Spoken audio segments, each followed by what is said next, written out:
Hello friends! My name is Emily. Welcome back to the channel. I am so excited that you clicked on this video today.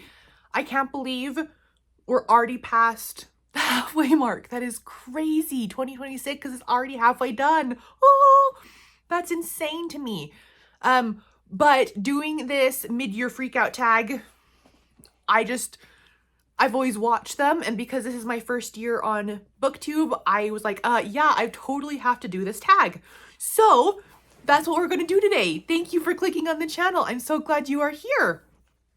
Okay, so I have tried to make each one of these a different answer. So the first question is the best book that you've read during 2026. And it's crazy because I read this in January and I fell in love with it and it has not left my brain since. It's Things We Didn't Say by Amy Lynn Green. Truly and utterly remarkable. I loved it. We follow this woman who during World War II, who works at a POW camp in Minnesota, maybe, and where all these German prisoners of war have come to stay. And she is their censor, basically. So any mail going out or coming in has to be censored by this woman. She is brilliant in languages and things like that, and so that's how she gets hired on. And it is all through letters and newspaper articles and different things like that. And that is generally not my favorite way to read something. I am not a fan of epistolary novels, and I didn't know that this was fully epistolary going into it. But by the time I realized that it was all going to be like letters or those newspaper articles or whatever, I was hooked. I was in it.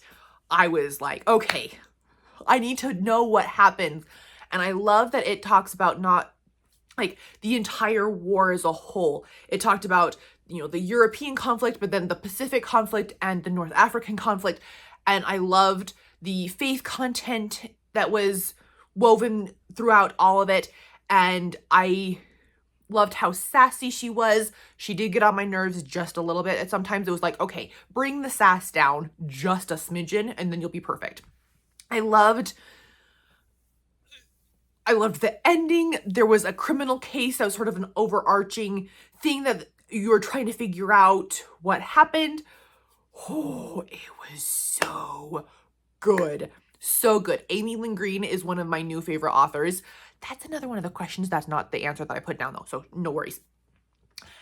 And I want to read her to zero. I already have other books on my radar of hers that I want to read and accomplish, so yes, definitely one of my favorite books. I started the year out strong with that one, for sure. Okay, the next one is the worst book that you've read in 2026. Now, that I feel is harsh because I try to be a positive person. One book that I did not care for as much was Bridge to Haven by Francine Rivers. That was a sad book, and I do not like sad things generally at all. And there was just a lot of sad things that happened, a lot of low self-esteem things that happened, a lot of things happening to this main character, this main girl character. And instead of taking control of the situation, she just let them happen to her. And that really bothers me, like really bothers me. And I found that out this year, that I don't like when characters are passive and just kind of like, okay, well, it's happening. I guess I can't do anything about it. That's not how I roll. Anyway, there was just a lot of trigger warnings and a lot of sad things and a lot of characters that I just wanted to smack because they were being buttheads, and just, oh my goodness, it was just a hard book. And while the end, everything sort of ended up happy, it was still like, I still had to trudge through all of the mud to get all of the nice things at the end, and it was just a lot for me. And so that would probably be my least favorite of the year so far. Okay, the best sequel that I've read so far this year. This is a reread for me, and it is Nancy Campbell Allen's trilogy. It's called the Matchmaker Trilogy. I'll put the pictures right here. I'm reading the third one right now, rereading the third one right now. I just love these. These are proper clean romances. They are just adorable. We follow 3 cousins. Each book is a different cousin. And then the male main characters are police officers. So these female main characters help the police officers with different crimes and different, mysterious things that are happening at different events that they're at. And it's just, they're fun. They're sweet. They make the butterflies go in your tummy, and they're just happy and good. And all these characters are spunky and feisty, and I love them. And it's just, I love Nancy Campbell Allen so, so much. And that's one of my favorite, the sequels that I've read so far is that trilogy. I've rereading it and it's delightful. Okay, the worst sequel, or the sequel that I liked the least so far this year, and I hate that I'm saying this, but it's so true. I just finished it like last month, I think. In the Company of Others by Jan Karon. This is the latest one that I'm reading in the Mitford series. Okay, I love that series in general. I love it. But I love it because of the town of Mitford and all of the town's people. You fall in love with the mayor. You fall in love with the crazy woman that lives on the hill. You fall in love with, obviously, Father Tim and his found family. And you fall in love with all of the, crotchety old men that sit in the diner. And you fall in love with the mechanic and the Father Tim's spunky secretary. Like, you fall in love with these characters. And this last book, In the Company of Others, Father Tim and his wife are traveling in Ireland, Scotland, one of those, I can't remember. And so all of the characters that you have fallen in love with aren't a part of the book. And so you're like, okay, well, who are all these new characters? And then there was a storyline in this one where they were just reading from an old journal. And it was like, I don't care. And it's so frustrating because I love this series so much, but this was definitely a disappointment. I have like 3 more in the series. I will definitely finish the series. I'm hoping that we are moving back to Mitford. We've got to. There are unfinished things in the town that I must know about. So there's got to be more in Mitford. So I'm hoping that the next book is there, but I'm just taking a break because this last one was not my favorite. But the series as a whole, fantastic. Yeah, okay. The favorite new release. This one was a little bit tricky because I haven't read a lot of new releases this year, apparently. They're all coming out in the second half of the year. And so maybe that was the question. I don't know. I answered it from what I already read. And the one that I thought of that was the closest was The Rules of Matrimony by, I've lent it out to a client, one of my girls. I can't remember her name. I'll put it right here. I'm so sorry, I can't remember the author's name.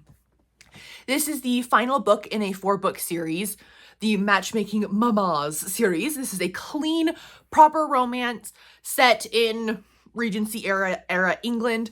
All of these, like this group of friends, they are do-gooders. They are called the rebels. They help those less fortunate than they are.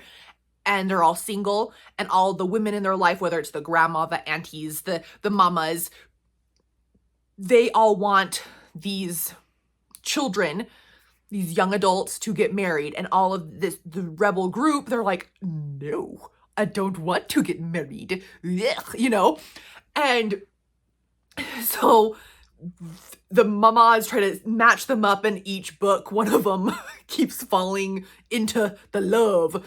And the last one was so fantastic. I loved it so much. By this last one, you have known it was following Ian, who was kind of the leader of the rebels. And so you have known how anti-marriage he was for the last 3 books. So when you finally get to his story, he's like, absolutely not. I am not getting married. And the way that Ian and the female main character, I can't remember her name anymore, meet, one of the funniest meet cutes I think I've ever read about, ever. Like, they're in a cemetery and he's laying down trying to get some peace and just kind of rest his eyes a little bit. And she falls over him and she thinks he's drunk. So she tries to like revive him or something. Oh my goodness, I was laughing so hard. And just the banter, and definitely my favorite out of the whole series. So that was the one that I picked for the new release that I read. Okay, the biggest surprise from this year so far. And that would be Reputation at Risk. I just read it in June. The word fabulous does not even begin to describe my true feelings. That's like a minor feeling, and then it only goes up from there. Does that make sense? This book was wonderful. It is the first of a multi-book series. Right now there are 3 out. I would assume there'd be more. I don't know. But at least there are 3 out right now. The second one is in my Libby app as we speak. So that's coming. But Reputation at Risk, we follow Charlotte and Anthony. I remembered. And they want something that the other one has. And so they try to work together, but they hate each other. Like, hate each other. And so the banter back and forth is hilarious. And because we're set in Regency era England, when they get kind of stuck in a precarious situation, they have to pretend they're engaged because they were just caught, you know, very, very close proximity where you weren't supposed to do that back then. Anyway, oh my goodness, it was so funny. It was all the tropes that I love. Grumpy sunshine, the banter, the enemies to lovers, the forced proximity trope. That's my favorite one of all time. I love forced proximity. It was fantastic. And I loved the fact that that Martha Keyes, the author, didn't wrap up everything in a happy little bow at the end. She's letting some of the storyline trail into the next book, which I love. I think that's brilliant. Anyway, I loved it. I loved it. Okay. One of my favorite new authors, I have a lot because I've read a lot from new authors this year, is Ian Colfer. He is the author of the middle grade series, Artemis Fowl. Oh man, I loved that middle grade series. I've only read the first one so far. There are 8 in the series. I don't know when this will go up compared to my book haul, but the book haul, it shows that I got all 8 of them, so they're all on my shelf now. They're right there. Anywho, I loved Artemis Fowl. We follow a young boy who is a genius and a millionaire, and so he has all the money in the world to kind of plot his dastardly deeds, and he needs something from the fairy world, but the fairy world obviously doesn't want to give up their secrets. So the fairy world and the human world collide, and Artemis and his kind of mischievous group try to capture a fairy, and then the fairies have to kind of get her back. And oh my goodness, it was just so funny and so fast paced, and it puts you right into the action right off the bat, which is exactly what I love. I don't like all this set up, and then we're done. Like, no. Put me right in the middle of it and let me figure it out as we go. That's the kind of story that I like, and that's exactly what Artemis Fowl was. Excellent. Okay. Newest fictional crush. Okay. So, The male main character from A Lady's Mine, from Francine Rivers. Bridge to Haven. Lady's Mine. Oh yeah, such a fantastic book. And this male main character was a stud muffin. Oh my goodness. I can totally, like, if he was in real life, I'd be so happy. Like, so happy. He was supportive, and he didn't take crap from people, and he kind of went after what he wanted. He was brave, he was strong, he was faithful, he loved Jesus. Like, oh, I loved it. I loved that male main character. It made me happy to read about him. Okay, this next one, I don't think I have an answer to it. Books that made me cry. I don't cry during books very often. Like, I think 2 years ago I did with one. I don't cry during books at all. So I don't have an answer for that one. But a book that made me happy, now I do have an answer for that one. This book, not only is the word happy in the title, this book is pure sunlight and happiness and just pure perfection. It is The Happy Life of Isadora Bentley by Courtney Walsh. She is another favorite author. I want to read her to zero as well. But this book is just so wonderful. Truly, truly wonderful. We follow Isadora Bentley on her 30th birthday, and she's at the grocery store in the junk food aisle because she's spending her birthday alone, and so she's gonna eat her feelings. Been there, done that. And so in the checkout line, she sees this magazine article where it's like 1550, whatever the number is, ways to be happy. And she's like, that's a load of crock. Oh my goodness, that's ridiculous. But she's intrigued, and so she flips through it, and on a whim, she gets the article. And because she's a scientist, she's a researcher at her job, or for her job, she's like, okay, well, I'm going to put this to the test to prove that this author is full of baloney. And so she starts doing it, and oh my goodness, it was fabulous. Fabulous. She starts meeting all of these new people. She meets an elderly gentleman who just lost his wife. She meets her next door neighbor and her daughter. She meets a cute boy, a new love interest. She meets all of these coworkers that have always thought she was a little weird and a little standoffish. And her world just sort of expands. And it was delightful. So adorable. If you are looking for something that is just happy and will make your heart feel good, pick up this one because it is truly, truly breathtaking. Okay. The most beautiful book you've bought this year. It's so pretty.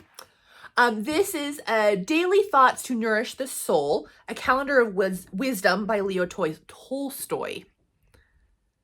I just think it's so pretty. I love it. Each day there are different thoughts that he put together, different things that he's learned. I've read a few of them. They're very, very interesting. I want to read more of this. I actually gave another copy to my brother, and he texts me every day, did you just read that one from today? It's really good. Oh, it's really good. And so I need to read more of these. I have just a lot of other things that I'm trying to focus on right now, but this one is definitely pretty on the inside and on the out. So, books that need to be read before the end of the year. Ta-da! I actually don't have a lot on my shelves that are unread, but I have a bunch of Catherine Ray that I want to read. I have a bunch of new releases that are coming out. I have a spy one that's right here that I'm just dying to get to. There are a bunch of nonfiction right there about past US presidents that I would love to get to. I mean, there are just a ton. I love reading. I love learning new things. I love being transported to a different time, a different place, a different galaxy, whatever it is. And it makes me happy to read. And so all the books, I want to read them. Anyway, I hope you have, I don't know what I'm saying. I hope you have a wonderful day whenever you are watching this. All of these questions and books will be linked in the description box. Let's chat in the comments. What are some of your favorites? What are some of your least favorites of this year? I'd love to chat with you guys down there in the comments below, and we will see each other very, very soon. Bye.